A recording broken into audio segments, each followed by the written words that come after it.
गोकर्णजी तीर्थयात्रामा निस्कनुभयो। त्यसपछि अब गोकर्णजी तीर्थयात्रामा निस्किसकेपछि धुन्धुकारी के गर्न थाल्यो भने अनेक प्रकारका वेश्या पाँचजना वेश्याहरूलाई ल्याएर घरमा पाल्न थाल्यो। तिनीहरूकै लालन पोषण गर्न थाल्यो। त्यो वेश्याहरूद्वारा ऊ आफ्नो ब्रह्मत्वलाई नै नाश गर्यो। त्यसले अनेक प्रकारको ती वेश्याहरूले जे भन्छन् त्यही गर्न थाल्यो। वेश्याहरूले धनले भन्यो भने धन लिएर आउन थाल्यो। केसम्म गर्न थालेछ भने अब वेश्याहरूलाई खुसी पार्नको लागि अर्काको घरबाट चोरी चोरी सुन ल्याएर गहनाहरू ल्याएर लगाइदिनको ती पाँचजना वेश्यालाई लगाउनको लागि अर्काको घर तोड्दै लिएर आउँदै लगाउँदै ती वेश्याहरूलाई खुसी पार्न थाल्यो। त्यस्तो गर्दै गर्दै उसले धेरै धन सम्पत्ति चोरेर लिएर आएर ती वेश्याहरूलाई दिइसकेपछि अब एक दिन ती वेश्याहरूले के सोच बनायो भने अब यत्रो यो त चोरी खाली चोरी काम मात्रै गर्छ। अब यसले चोरेर ल्याएको धन कुन दिन राजाले थाहा पाउँछन्। राजाले थाहा पायो भनेदेखि ती पुलिस आदिलाई बोलाएर सारा धन लान्छन्। तिनीहरूलाई लगी धन मात्रै लाँदैनन्, हामीलाई पनि जम्मै हाम्रा गहनाहरू जम्मै लिएर जान्छन्। उसलाई पनि समाएर लान्छन्। बरु यो धन हामी जम्मै राखौँ, यसलाई मारिदिउँ भनेर विचार गर्छन् ती वेश्याहरू। रातको समयमा धुन्धुकारीलाई यसो कोही काखमा राख्छन्, कोही खुट्टा मिचे जस्तो गर्छन्, कोही के गरे जस्तो गर्छन्, यसो मख बार्छन्। अरू दिनको भन्दा छुट्टै गर्न थाल्छन्। पानी तातो ल्याउँ कि चिसो ल्याउँ, हजुरलाई गाह्रो भएको होला, खुट्टा मिचिदिउँ कि के गरौँ भन्दै एकदम लालन पोषण गर्न थाल्छन्। धुन्धुकारी अत्यन्त ती वेश्याहरूको मायाले मोहित भएर ती वेश्याहरूले घाँटीमा पासो लगाइदिएर तान्छन्। दुईजना मिलेर खुट्टा तान्छन्, दुईजना मिलेर घाँटीबाट त्यो डोरी तान्छन्। त्यो तानेर जति तान्छन् ताने पनि मर्दैन। त्यो मर्दैन। अब छोडो भन्दा अब त्यसले मारिहाल्छ तिनीहरूलाई, वेश्याहरूलाई छोड्दैन नि त।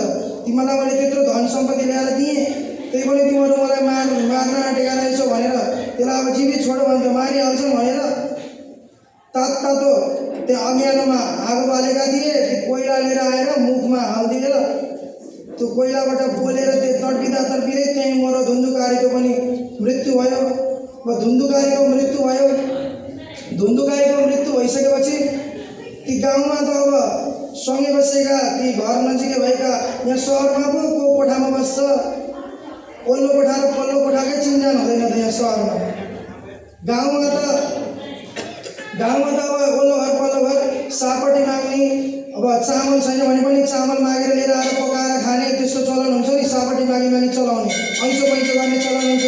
त्यहाँ गाउँमा त अब ती वेश्याहरूलाई सोधेछन् तिनीहरूले, खोइ तिम्रो बुढालाई त हामी देख्दैनौँ, कहाँ गए तिम्रो बुढा, धेरै दिनदेखि हामीले देखेका छैनौँ भनेर ती गाउँलेहरूले सोधेपछि के भन्छन् उनीहरू भने हाम्रो बुढा त परदेश जानुभएको छ, अब यही वर्ष आउने भन्नुभएको छ, अब आउनुहुन्छ होला धन कमाउनको लागि परदेश जानुभएको छ भनेर भन्छन्।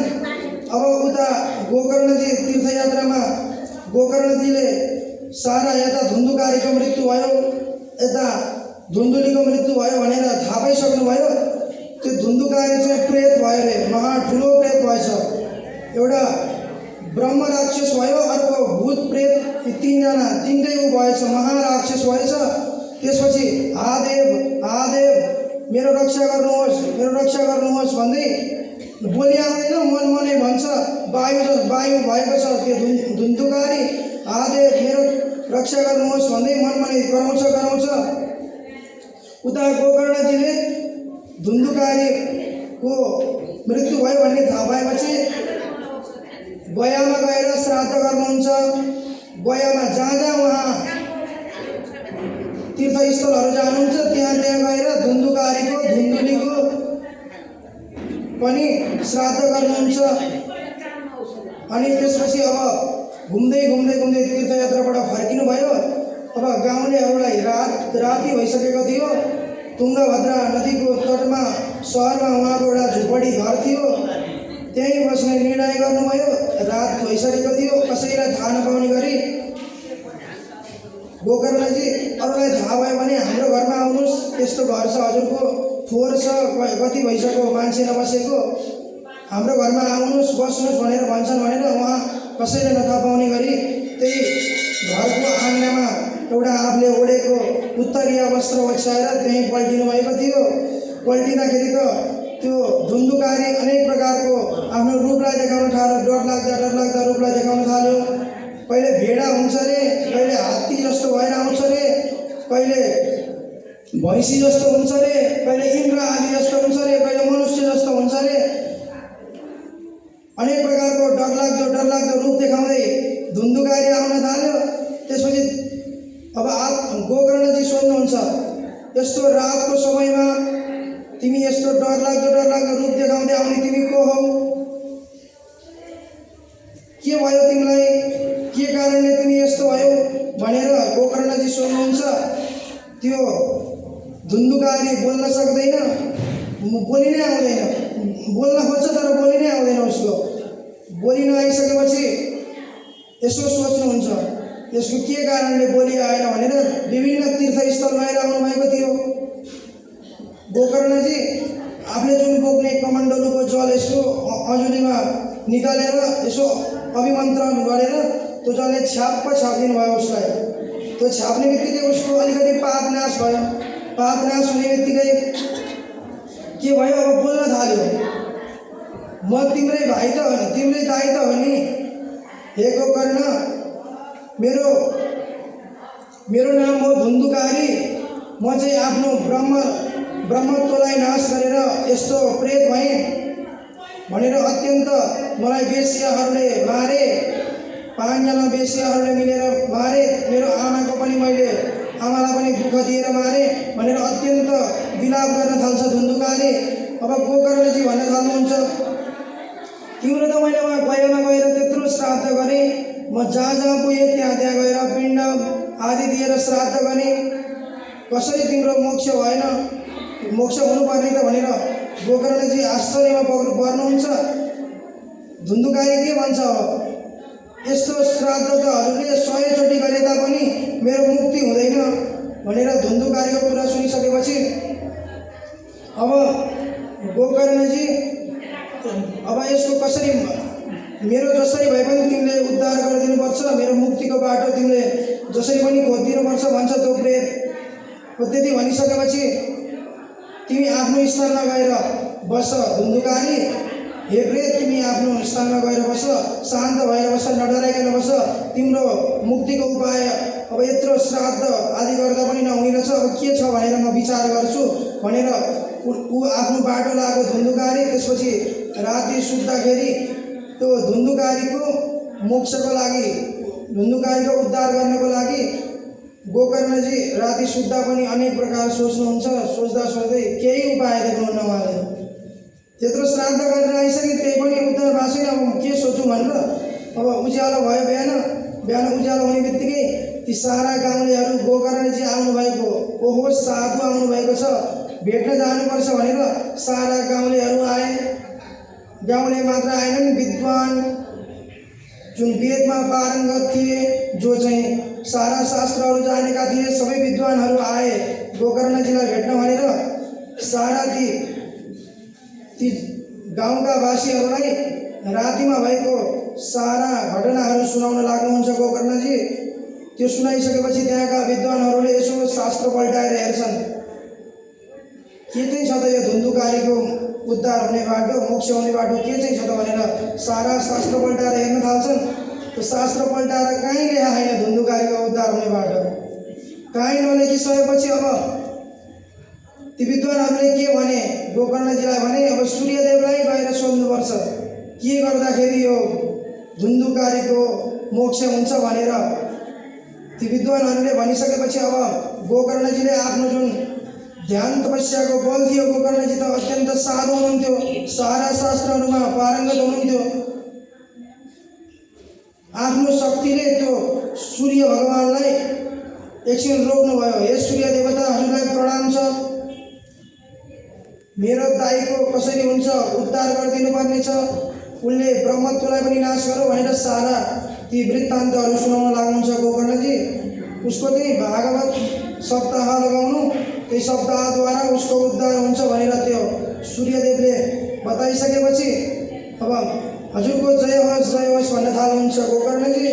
त्यसपछि अब सप्ताह लगाउने निश्चय भयो। ती विद्वानहरूले पनि लगाउनुपर्छ, यो त सजिलै हुन्छ सप्ताह लगाउनु भनेर सप्ताह लगाउने कुरा भयो। सप्ताह लगाउन मण्डप आदि सबै तयार गरियो। त्यहाँ एकजना वक्ता श्रोताको रूपमा एकजना वैष्णवलाई राख्नुभयो अनि सुरु गर्न लाग्नुभयो गोकर्णजी। अब त्यहाँ सप्ताह प्रथम स्कन्धदेखि कथा सुरुवात गर्न लाग्नुभयो। कथा सुरुवात गर्न लागेपछि त्यहाँ धुन्धुकारी प्रेत आइपुग्यो। त्यहाँ प्रेत यताउति हेर्छ, कहाँ बसौँ भनेर यताउति हेर्छ। बस्ने ठाउँ कहीँ नदेखेपछि 7वटा आँखा भएको एउटा बाँस हुन्छ, त्यहाँ त्यही बाँसमा गएर बस्दछ। त्यो बाँसको मुनिपट्टि गएर छिर्दछ। त्यहीँ प्रेत त हो, वायु हो, त्यहीँ गएर छिर्दछ। कथा सुरुवात गर्नुहुन्छ। अब मध्याह्नकालदेखि कथा सुरुवात गर्न लाग्नुभयो।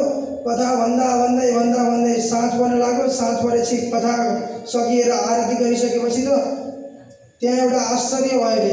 के भयो भन्दा एउटा ठुलो आवाज आउँछ, पड्किन्छ ल्याक्ट गरेर। के पड्क्यो भनेर हेर्दा त्यो बाँसको तल्लो सबसे मुनिको आँक्लो पड्कियो।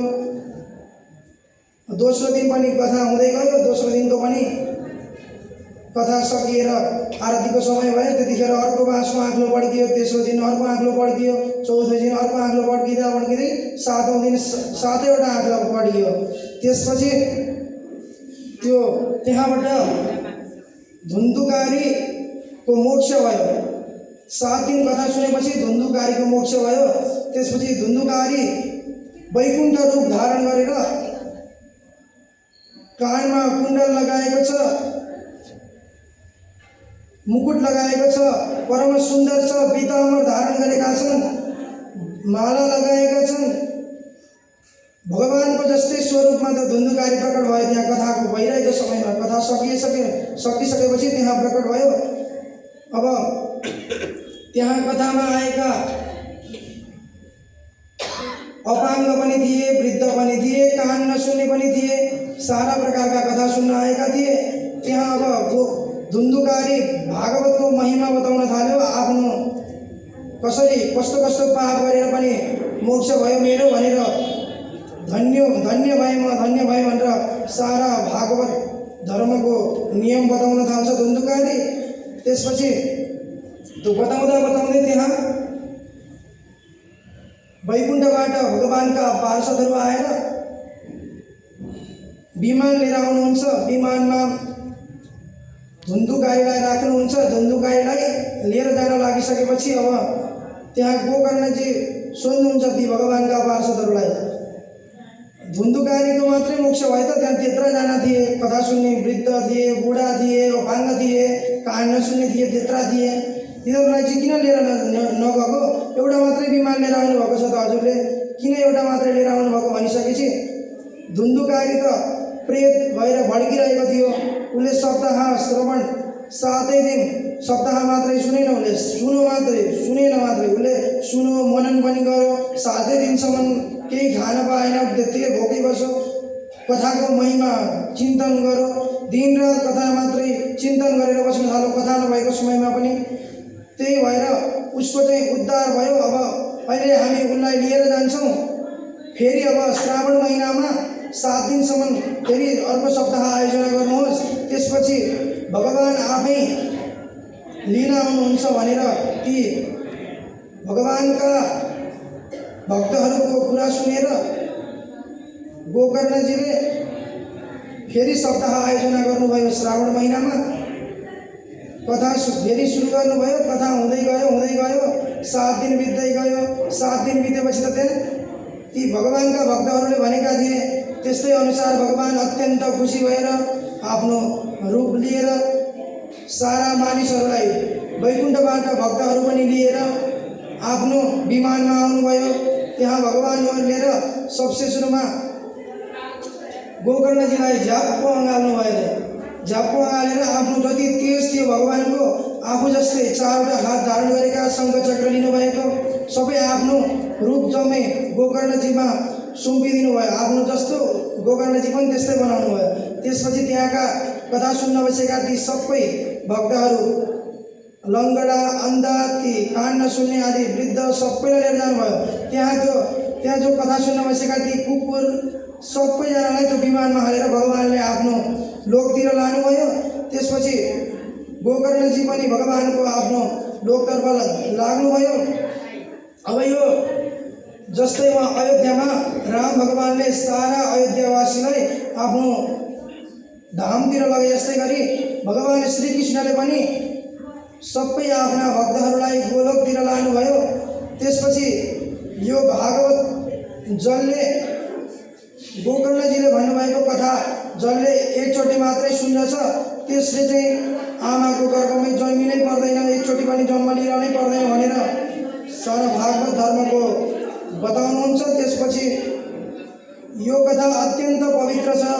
यो कथा जसले सुन्दछ त्यो पापद्वारा रहित हुन्छ।